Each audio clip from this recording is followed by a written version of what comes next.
Some say winter in Ashridge Valley moves like a quiet ghost, slipping through the trees, carrying secrets only the mountains can hear. But on one unforgettable night, a loyal German shepherd would cross that snowy silence, and a father would finally discover the truth he had ignored for far too long. This story begins not with a scream, but with a whisper. One small girl, fighting a fever that the world around her refused to see. And when the storm came, nothing in this family would ever be the same again. Before we begin, where are you watching from? Drop your city in the comments below. I hope this story reaches you gently, wishing you a peaceful, blessed day ahead. You said, Ashridge Valley carried winter the way an old violin carries sorrow, deeply, quietly, beautifully. On the outskirts of this small mountain town in Colorado, where the wind moved like a tired hymn through birch branches, a cedarwood house sat beneath the shadow of the ridge. Snow dusted the rooftops, and dawn's pale gold struggled to break through the heavy clouds, casting a muted glow on the world below. Inside this house lived Officer Cole Merrick, a man known across town for his discipline, calm judgment, and the rare softness that used to exist in his eyes. Softness that had dimmed ever since his wife died 3 years ago. Cole, now 38, was tall with a broad, steady frame built from years of police work. His dark hair was beginning to gray at the temples, and deep lines carved themselves across his brow, not from age, but from the way grief stayed with him like a second skin. He was polite to everyone, respected by his department, but inside he carried the silent ache of a man who once had a warm home and now only had walls. Cole believed he was functioning, working shifts, keeping order, doing what the badge required. But inside his house, where memories once warmed him, he had become a figure that drifted instead of lived. And in the middle of all that was Ellie Merrick, his 7-year-old daughter, a small, thin child with brown hair that fell in soft waves around her face. Ellie had her mother's gentle eyes, wide, thoughtful, and always watching. She often held her hands together as if afraid they might tremble, and she spoke in quiet tones, careful not to disturb anyone.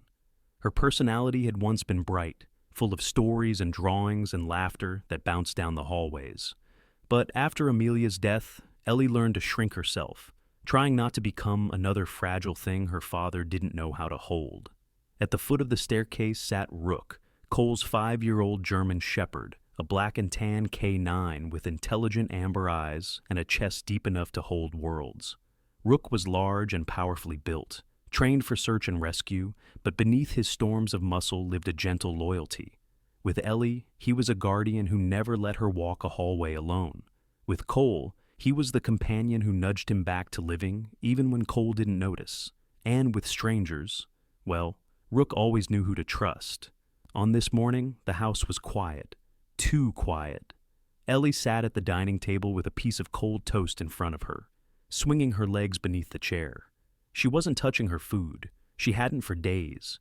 Her cheeks looked slightly flushed from the cold, or perhaps from something else, though she didn't mention it aloud. She rarely did. That was when Marilyn Dane Merrick stepped into the room, Cole's new wife of 3 months.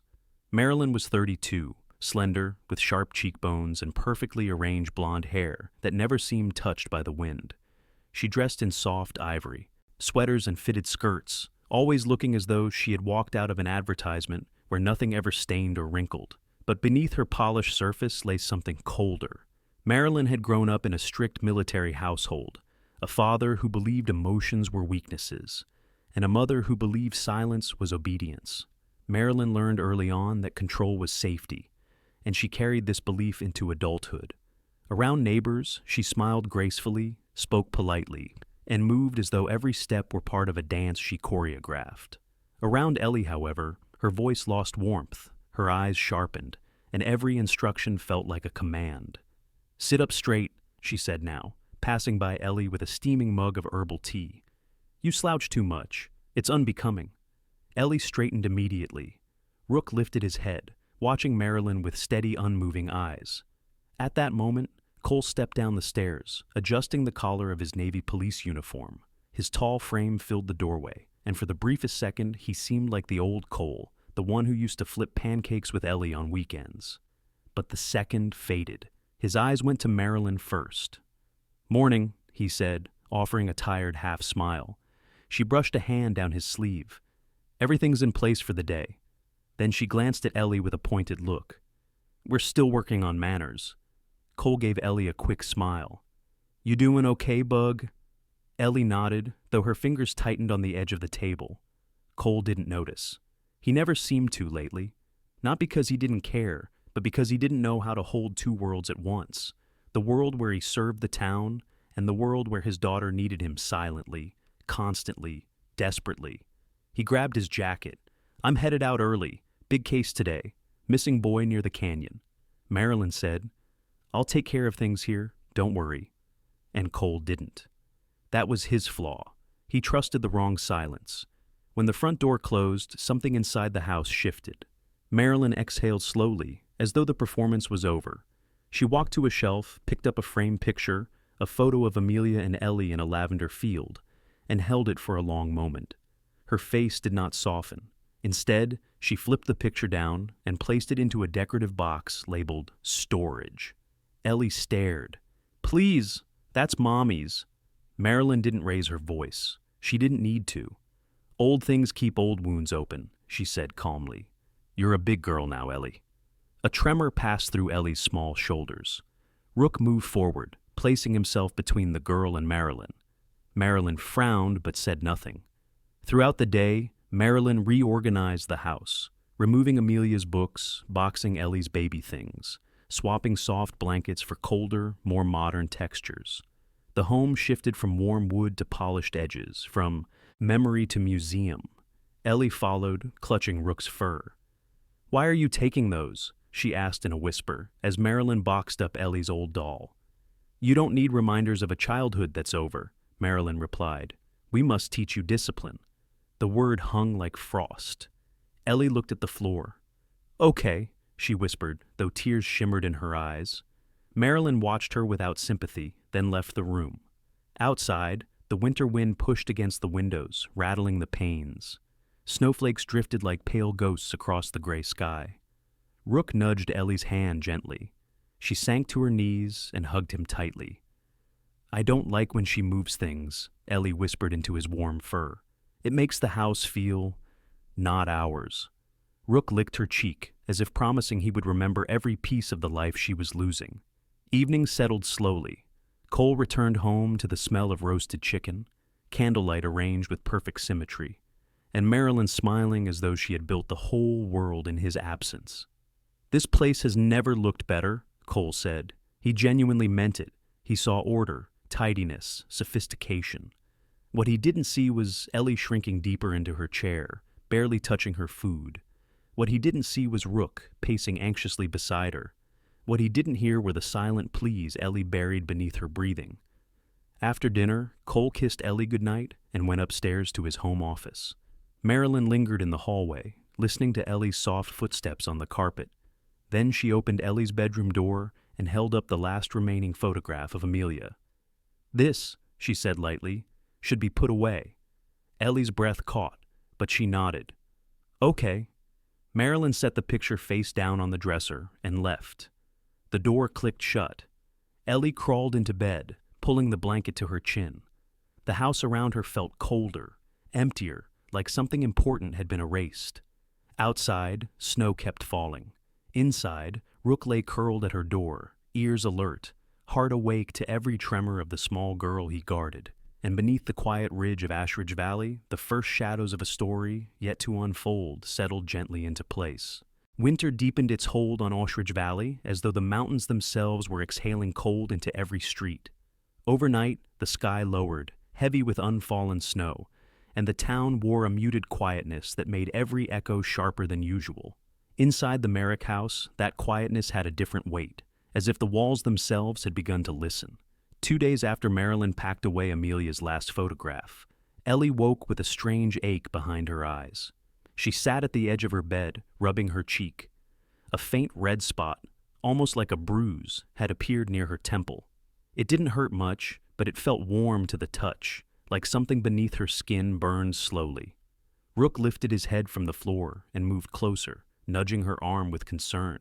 He was an observant dog, and today his amber eyes were sharper than usual. Marilyn, dressed in a gray wool sweater and fitted charcoal skirt, entered unannounced. The woman always appeared as if sculpted rather than born, every strand of blonde hair pinned perfectly, every motion precise. Her voice was evenly smooth. "You're up late," she said, though it was barely 7. Her gaze landed on Ellie's cheek. "What's that?" Ellie touched the spot. I don't know. It was just there this morning." Marilyn crouched, examined it without touching. Her expression never changed. "It's nothing. Wash your face." She stood abruptly. "You have chores today. I don't want laziness becoming a habit." Ellie nodded, although her limbs felt heavy. Rook pressed himself against her, warm and grounding. Marilyn frowned. "That dog shadows you too much. Go downstairs. Breakfast is on the counter." Downstairs, the kitchen smelled of toasted bread and citrus-scented cleaner. Ellie picked at her food, but each swallow felt difficult, as if the muscles in her throat were tired. Her temperature climbed slowly, undramatically, just enough to make the world blur at the edges. Marilyn moved around the kitchen with a clipboard of tasks. She had rewritten the house schedule, turning it into something that resembled a training manual. "You'll vacuum the living room, wipe the stair railings, and reorganize the linen closet," she said. "Do it carefully, not quickly, carefully." Ellie's hands trembled, but she whispered, "Yes, ma'am." While Ellie dutifully began dusting the living room, Rook followed her. Marilyn snapped her fingers. "Rook, out!" The dog hesitated, standing protectively beside Ellie. Marilyn's voice sharpened, a thin line of steel beneath her politeness. "Out!" Rook lowered his ears but obeyed, retreating to the hallway. From there, he watched Ellie with restless energy. Around mid-morning, the doorbell rang. Marilyn sighed with annoyance before smoothing her sweater. "Stay put, Ellie. Don't make noise." She opened the door to reveal Mrs. Glenn, a woman in her late 60s, the longtime neighbor. Mrs. Glenn had a plump, round face framed by short silver curls. Her cheeks flush easily, giving her a perpetually friendly appearance. She carried a Tupperware container wrapped in a towel. "I baked lemon muffins," she said, smiling warmly. "Thought Ellie might like some." Marilyn paused long enough to make the silence uncomfortable. "That's kind of you," she said in a carefully polite tone, "but unnecessary." She took the container, but didn't invite the woman inside. Mrs. Glenn leaned slightly, trying to peek into the hallway. "How's the little one doing?" Marilyn's smile didn't reach her eyes. "Perfectly fine." Behind her, Ellie stumbled slightly while standing on a chair, wiping the top shelf. Rook let out a soft whine. Mrs. Glenn's brow furrowed. "Ellie doesn't look well," she said gently. Marilyn stepped forward, blocking her view. "Children get tired, but she is learning responsibility. I'm sure you understand." The neighbor hesitated. Her motherly instinct flickered, but Marilyn closed the door before she could form another sentence. Back inside, Marilyn turned toward Ellie. "Get down from there," she said sharply. "You'll fall and make more work." Ellie climbed down, her vision swimming. Rook approached and licked her hand quietly. She leaned into him. The dog steadied her with his broad shoulder. Marilyn frowned again. "That animal is making you dependent." She grabbed a stack of towels. "Fold these in the hallway. Sitting is allowed only because you're clumsy on your feet today." Ellie sat on the floor, folding slowly, carefully, but the fever behind her eyes made the patterns on the towels twist. Her cheek burned hotter. Rook lay beside her, watchful and tense. By early afternoon, the red mark had deepened into a blotch, spreading toward her jaw. Ellie touched it again, flinching at the heat. "Ma'am," she whispered, "I don't feel very good." Marilyn stood at the kitchen counter, arranging new scented candles she bought on sale. She didn't look up. "Children exaggerate. Drink some water and continue." Ellie swallowed her fear and kept folding, though her fingers trembled violently. Rook nudged her to lie down, but Ellie shook her head. Later, while Marilyn prepared the afternoon tea ritual she insisted on maintaining, there came another distraction. A delivery man dropping off a package. He was new, a tall young fellow named Travis Keene, about 25, with a warm face and freckles across his nose. He carried himself with an easy posture, someone used to conversation and movement. Travis had grown up in a large family and naturally adopted a friendly tone when speaking to children. "Package for Merrick residents," he said cheerfully. "Afternoon there, miss." He spotted Ellie near the stairs. Rook stood guard, body alert. Ellie gave a faint wave. Travis frowned. "You look kind of pale. You okay?" Ellie opened her mouth, but Marilyn cut in smoothly. "She's fine, just getting over a mild cold." Rook growled very quietly. Travis looked at the dog, then back at Ellie, unconvinced. But Marilyn signed the receipt with brisk efficiency. "Good day, Mr. Keene." The door shut firmly. The moment it latched, Marilyn turned to Ellie. "Do not talk to delivery people. It's improper." Ellie nodded weakly. Her breath felt shallow now. Rook whimpered. Even from across the room, he sensed the change in her scent, the heat radiating off her skin, the unsteadiness in her steps. Cole returned briefly during his lunch break, still in uniform, snow melting on his shoulders. His presence brought a gust of cold, clean air into the house. "Hey, Bug," he said warmly, kneeling to hug Ellie. He didn't notice how she swayed. He didn't notice the red streak on her cheek. "I can't stay," he said regretfully. "They need me at the station." Ellie opened her mouth, to tell him she felt strange, to ask if illness could crawl under the skin like fire. But Marilyn interrupted smoothly, placing a hand on Cole's arm. "She's doing wonderfully," she said. "We're building good habits." Cole nodded, relieved. "Great. Love you, Bug. Rook, watch the house." Rook barked once, as if trying to speak through him. But Cole was already out the door. As the afternoon stretched, Ellie's fever rose sharply. She struggled to keep her eyes open, while Marilyn ordered her to polish the stair banister. The wood blurred, her legs shook. She dropped the cloth once, twice. Marilyn didn't shout. Shouting would have admitted something was wrong. Instead, she stared with a tight, unreadable expression. "Do it again? Properly?" Rook stood halfway up the stairs, ears pinned back, tail rigid. His instincts screamed that something was wrong. He nudged Ellie, trying to guide her toward the couch. She collapsed to her knees. Marilyn strode forward. "Get up!" Ellie tried. She failed. Her breath hitched. Rook barked, sharp and urgent. He ran toward Cole's closed office door, pawing it furiously. The one place where Cole occasionally left his spare radio. Marilyn blocked him.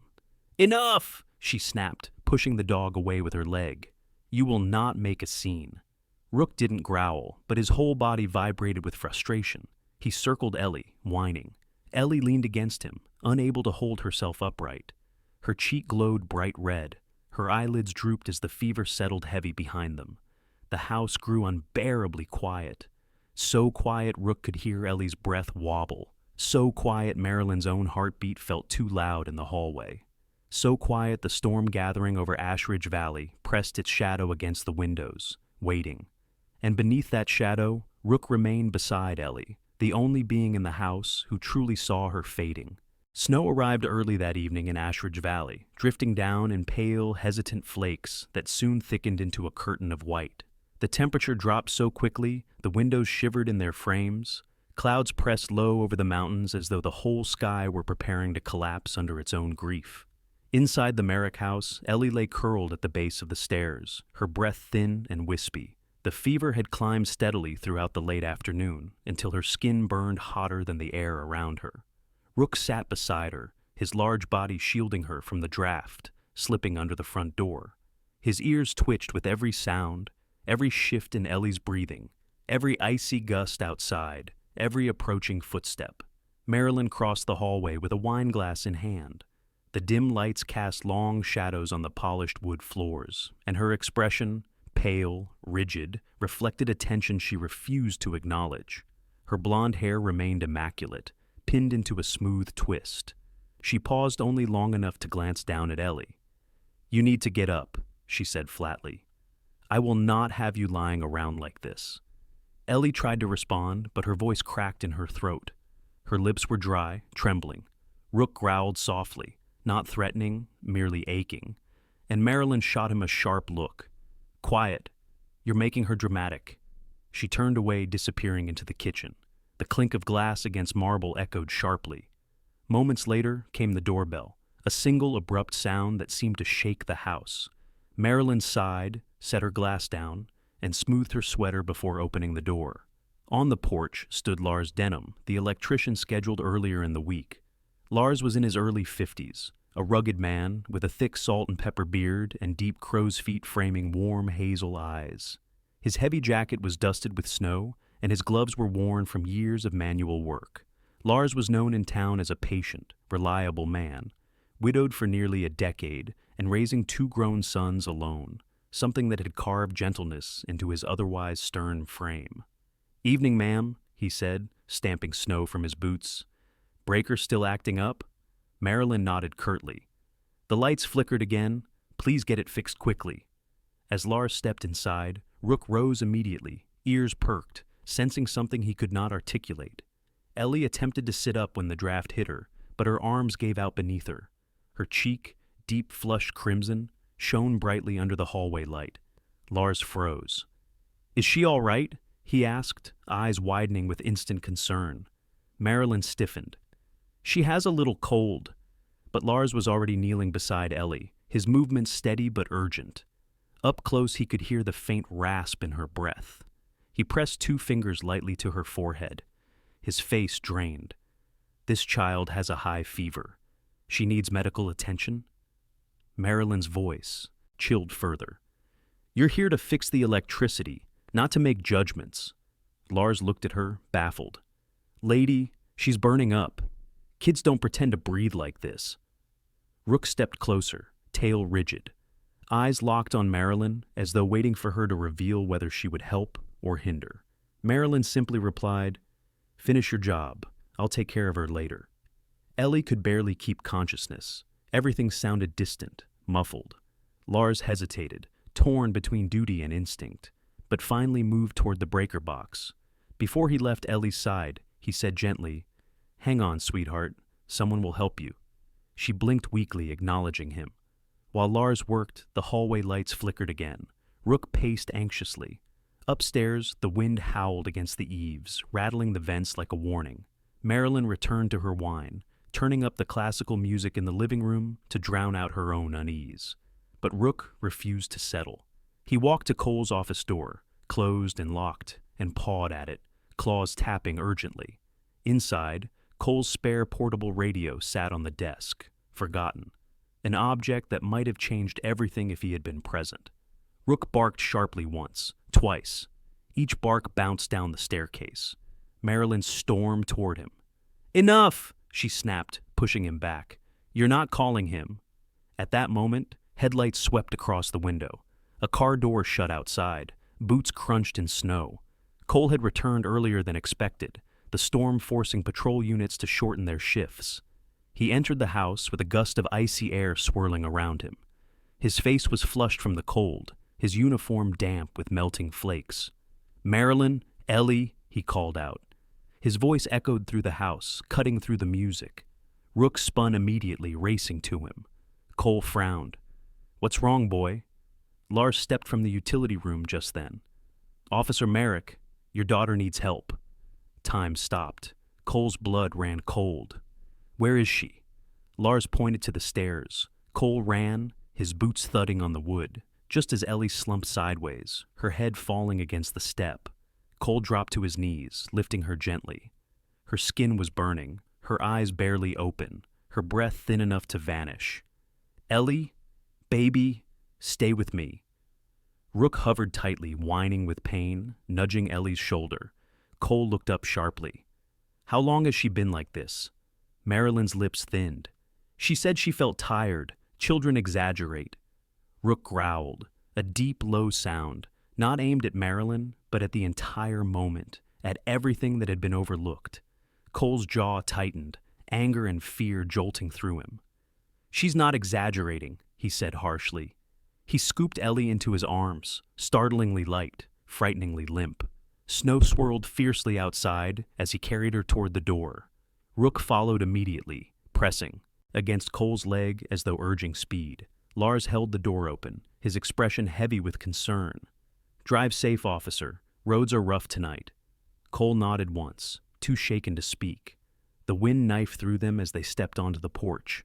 Snowflakes clung to Ellie's hair. Her fingers twitched weakly. "Daddy," she whispered, barely a breath. Cole's heart cracked. "I'm here, sweetheart. I've got you." He placed her in the back seat of the patrol SUV, wrapping his thick duty jacket around her small frame. Rook jumped in beside her, lying against her body for warmth, licking her cheek softly.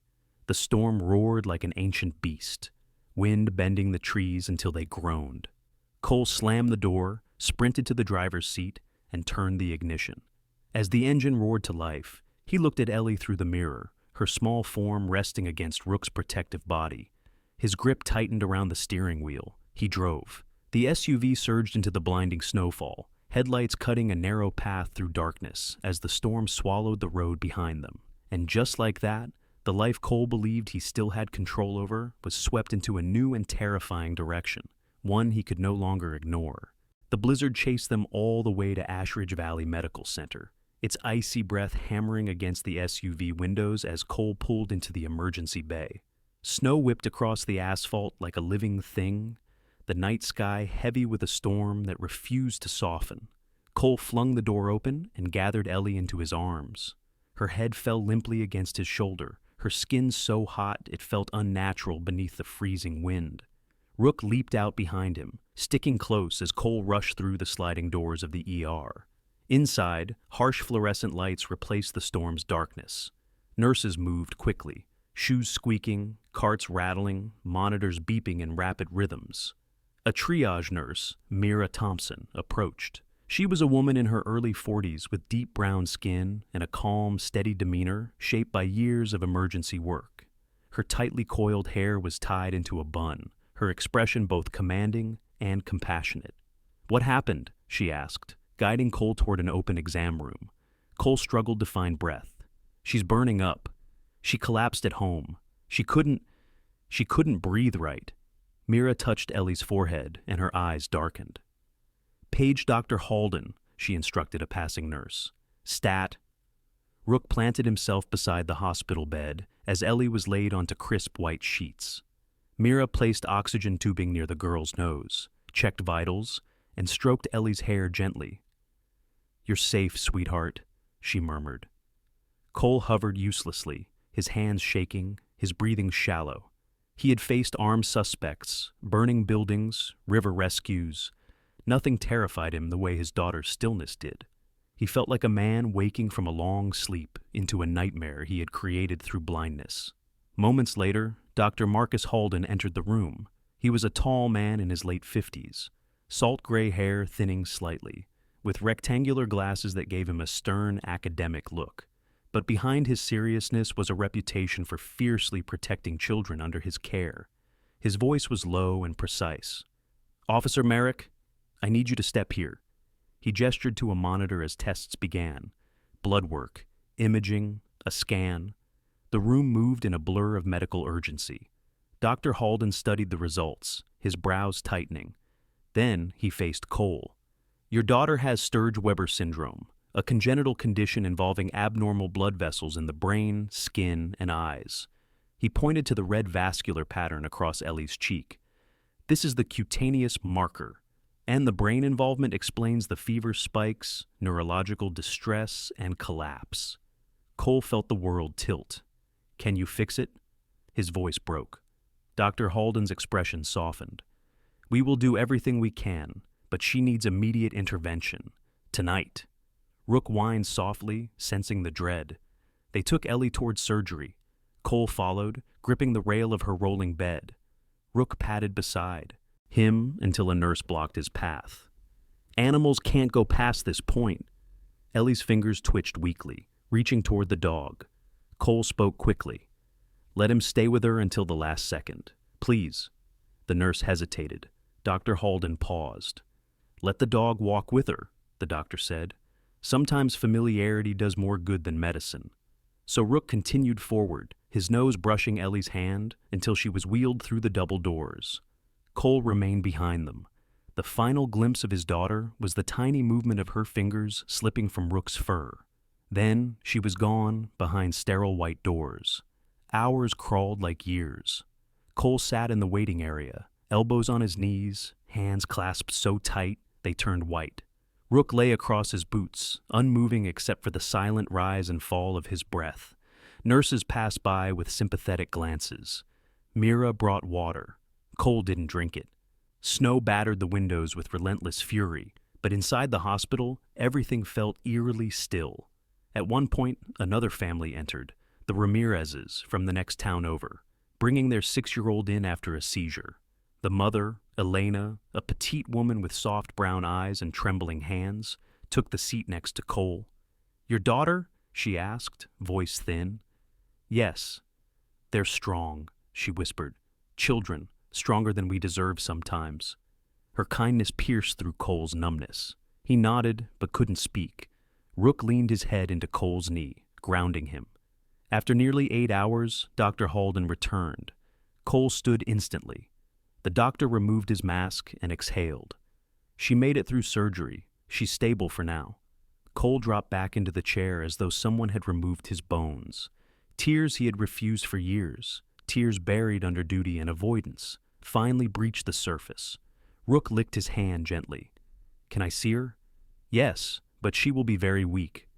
The recovery room hummed with machines, their soft beeping shaping a fragile rhythm of life.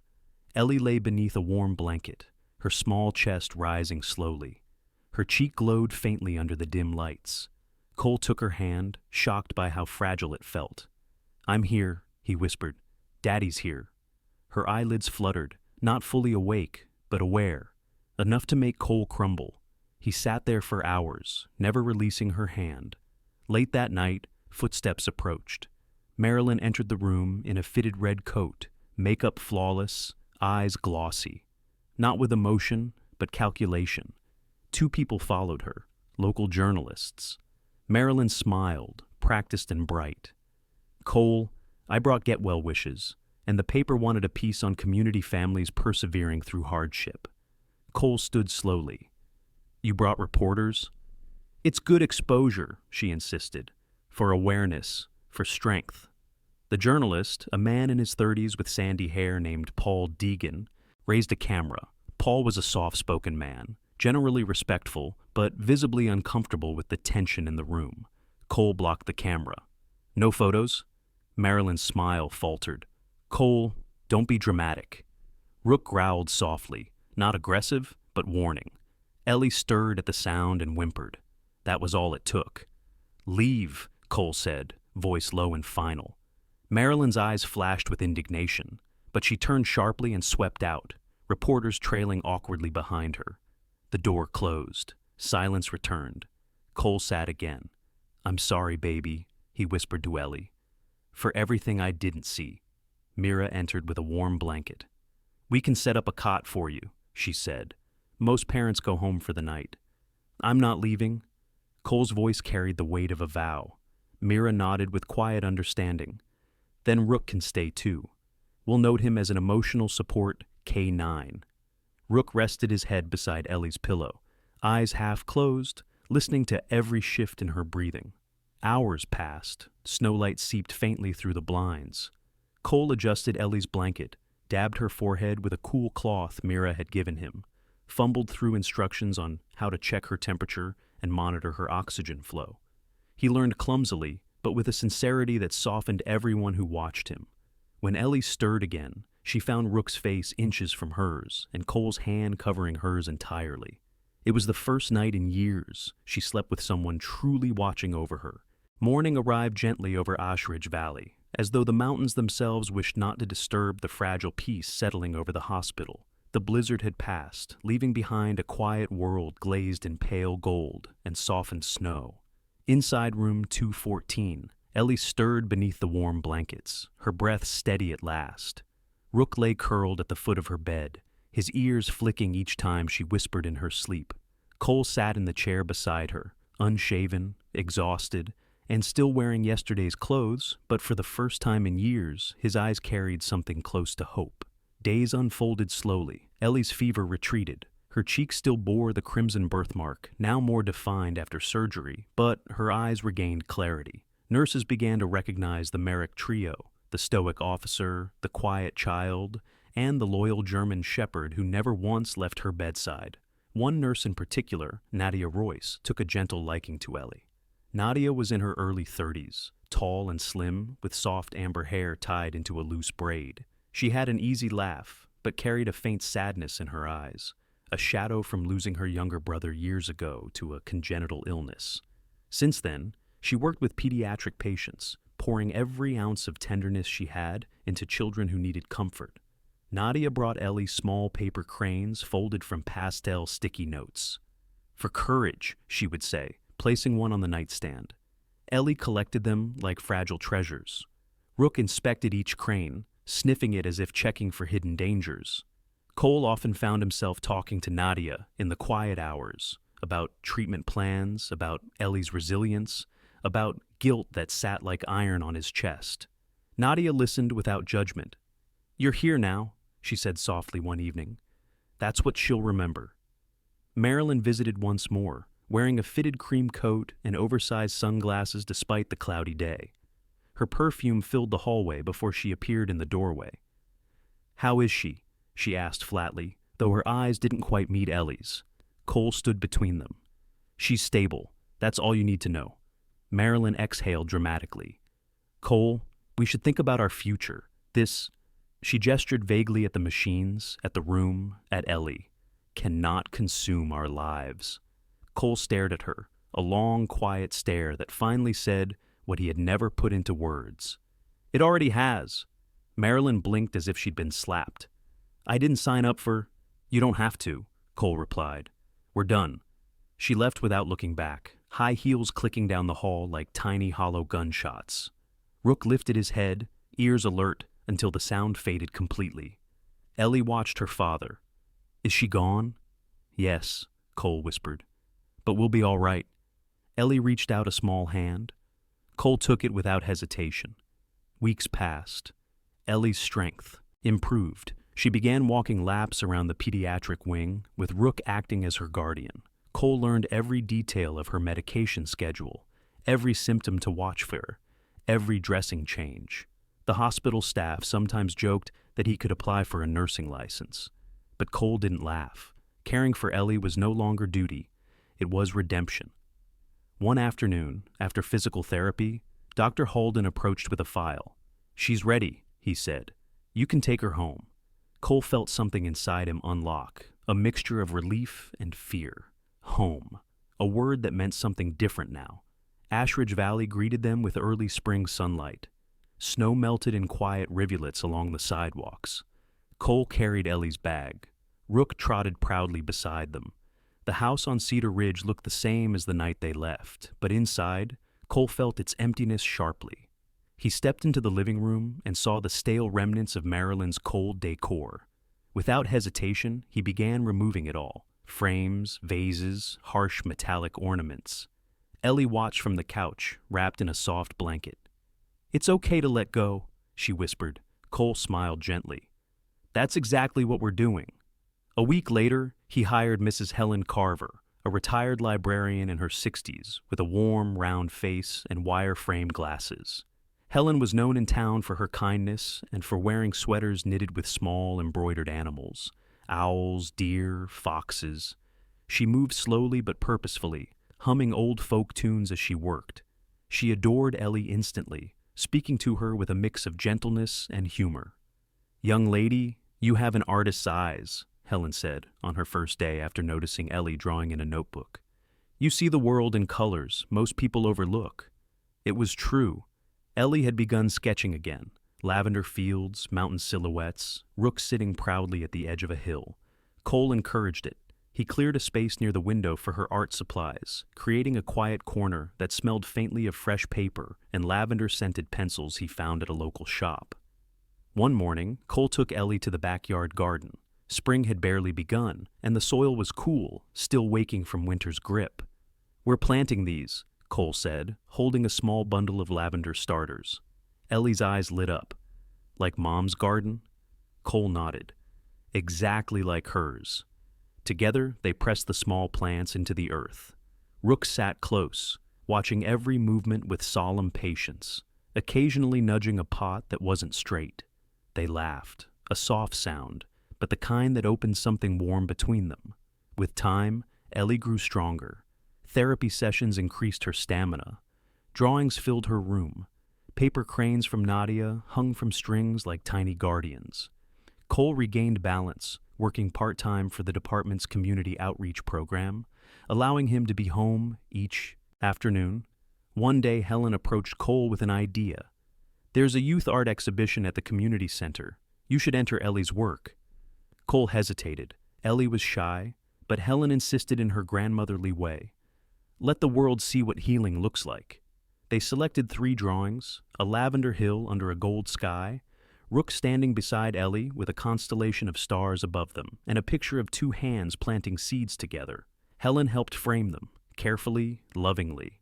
At the exhibition, the hall buzzed with families and soft music. The walls were lined with children's work, vivid, messy, expressive. Ellie held her breath as she walked inside. Her drawings hung together under a small printed sign: Eleanor Merrick, age 7. People stopped in front of them. Some smiled, some grew quiet. A tall woman with dark hair, Ms. Carlene Meadows, the curator, approached. Carlene was in her early 40s, tall and elegant, with a calm voice shaped by years of working with young, fragile artists. "These are extraordinary," she said warmly. "They feel lived." Ellie blushed. Rook nudged her gently toward the curator. Carlene crouched to Ellie's level. "Would you like your pieces displayed in our spring showcase downtown?" Ellie looked up at her father, eyes shining. Cole knelt beside her. "It's up to you, sweetheart." Ellie nodded slowly, then confidently. "Yes, I want that." Hours later, when the exhibition ended, father, daughter, and dog stepped into the mild evening air. The sky glowed with streaks of peach and lavender. Ellie carried a ribbon she had been awarded. A simple award, but the first acknowledgement of the world she had built through pain. Cole carried her framed drawings, and Rook trotted ahead, tail wagging lightly. At home, the new lavender plant swayed in the evening breeze. Cole hung Ellie's ribbon beside her bed, and she touched it as though touching something reborn inside her. Rook curled at her feet. Cole watched them with gratitude, a feeling so deep it felt like breath itself. The house no longer echoed with emptiness. It was warm, lived in, renewed. And as Ellie drifted to sleep, Cole whispered, "We're okay now." Outside the window, the lavender garden shimmered faintly under the moonlight, a quiet testament to everything they had survived and everything they had become. It was not the end of their healing, but it was the beginning of their life. In the quiet glow of their new beginning, Ellie, Cole, and Rook discovered something the storm had almost taken away. The reminder that even in our darkest valleys, God sends small miracles to guide us back to the light. Sometimes those miracles arrive as strength we did not know we had. Sometimes they come as the love of a child, the loyalty of a dog, or a moment of courage that finally opens our eyes. And sometimes they come simply as a second chance. This story reminds us that God does not always calm the storms around us, but He does walk with us through them. In the long nights, in the fear, in the exhaustion of daily life, His grace is often hidden in the people who stand by us and in the hope that refuses to fade. If you are facing your own quiet battles today, may this story remind you that healing is real, forgiveness is powerful, and new beginnings are always possible. If this touched your heart, please share it with someone who might need a message of hope. Leave a comment below and subscribe to the channel so more people can find comfort in these stories. And if you believe God still works miracles in our everyday lives, write amen in the comments. May God bless you and every person watching today.